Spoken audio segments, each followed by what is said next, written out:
It's the end of July 2022, working on more shiplap. So that's got 2 coats of polyurethane drying. So does all of that. Let's see, I've got this board over here is all set, ready to be cut and nailed in. So been stenciling out the lines for the electrical outlets. I'm almost above all of the outlets and switches. So these are actually, yeah, this one's a switch, the other one's an outlet that's going to go over over some cabinets. Get that cut, get that up. These 2 I just carried in there. They still need to be sanded a bit and polyurethaned. Go inside and see what it looks like so far. So much shiplap. Oh, there's the sink. That's gonna be the sink for the kitchen. So got it in here, just not quite ready for it yet. I need to order the butcher block countertop. So kitchen, I'm gonna keep going with the ceiling, of course. Here we are in the little bedroom area, almost done with the short wall. Wrapping around.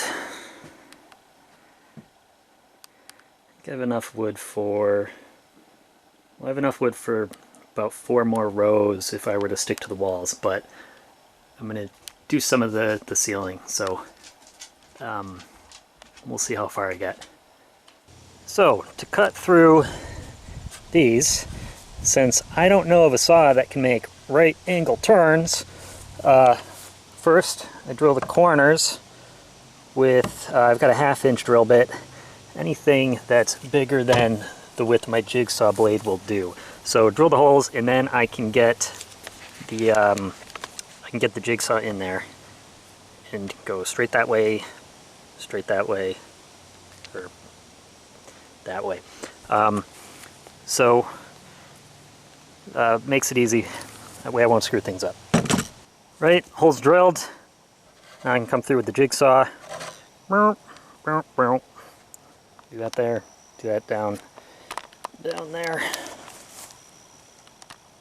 There's our board, fully prepped. Bring that inside and nail it in. Got that board up, this right here. So you can see this is where I made the cutouts for the outlet, for the switch, all nailed in. So you can see before I go any higher on this wall, I need to move some of the electrical stuff. So this is a solar charge controller, wires go out to the panels and down to the batteries. So I'm going to have to disconnect that, move that. Won't really be a problem. I'll still be able to run the cabin off the batteries. Even with all this gone, I'll get a couple of days of juice. And if I need more than that, I'll figure it out. Also going to add an outlet back here for an option to put a TV. So I've got the coax, got the electrical, because probably going to move the little TV, the 32-inch one in here, because I want a big one in there. I think I went off the screen there for a bit. Doesn't matter. So shift focus to the ceiling, because I'm not quite ready to disconnect all that.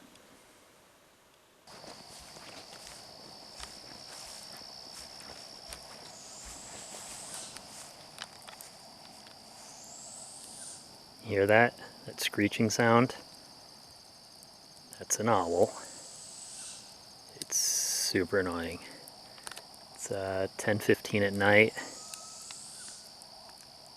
They've been at it for a good 20 minutes, and it's just as loud inside the cabin as it is outside.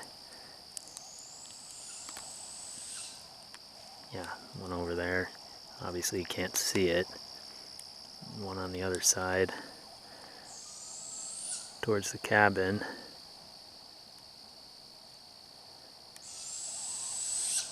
Such a horrible sound. Quiet. Yeah. Oh, there's more. Great. Okay.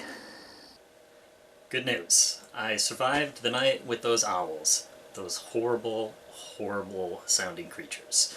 Yes, they're very majestic and keep the mouse population down, but also I hate them. Okay, enough about that. Seems like a great segue to talk about work boxes. Let's talk about work boxes. So there's a few primary types of them. So this is your most standard one. This is new work, single gang. So gang is just, you got one slot there for your outlet.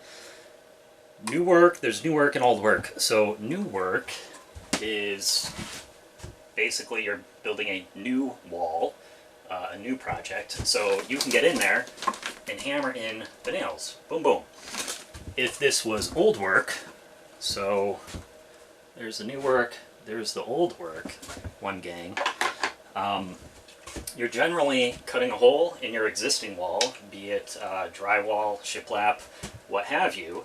So you don't have to be right on a stud. This actually gives you a little bit more freedom, but stick that in there, and then you screw, let's get close to the camera. You've got these two little arms that come out, and those are gonna grab onto the wall material. It's gonna keep it in place, not gonna go anywhere. So, new work, nails, new wall, old work, cutting into an existing wall. We've also got high voltage and low voltage. If you don't know the difference of the two, low voltage you can touch and you're not going to know it.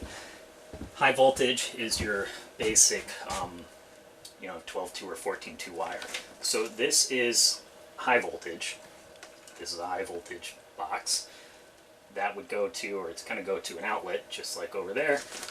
Low voltage is my coax for the TV. This goes up to the antenna on the roof. So there's nothing in there that's going to hurt me.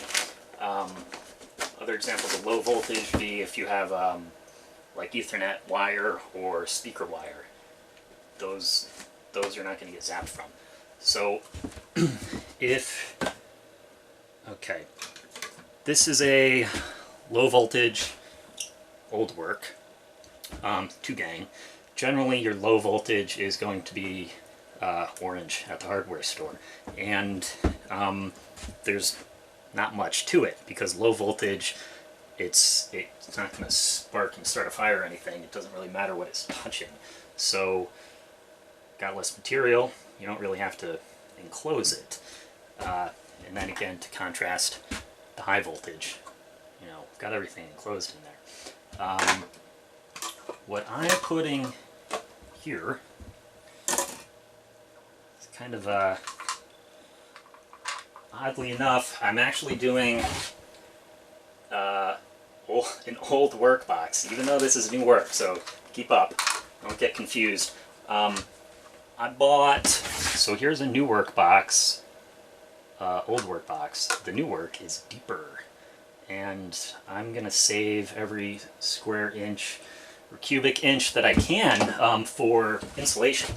So really the only reason I'm doing old work is so I can have more insulation back there. So this is a two gang, high voltage on the right and low voltage. So high voltage is going to be a plug for my TV, low voltage is going to be the coax, and again you can see I don't have the enclosure there, saves room.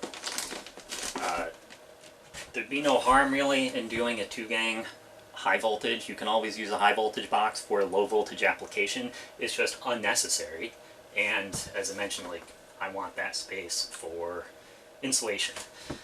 So got the board that's gonna go there. Cut this out, put it up, and then can get my old work box, even though it's new work. It's gonna sit snugly right there. Yep. There, work box all installed. Got the piece of shiplap up there. So I've installed plenty of electrical outlets, but trust but verify. Got a single yellow light there. That means that the polarity is correct. If the polarity was not correct, you would have a red light on. There's another yellow light here that is not lit. That means that it's an open ground. That's to be expected. The cabin is not grounded. Should it be grounded? Yes. Good question.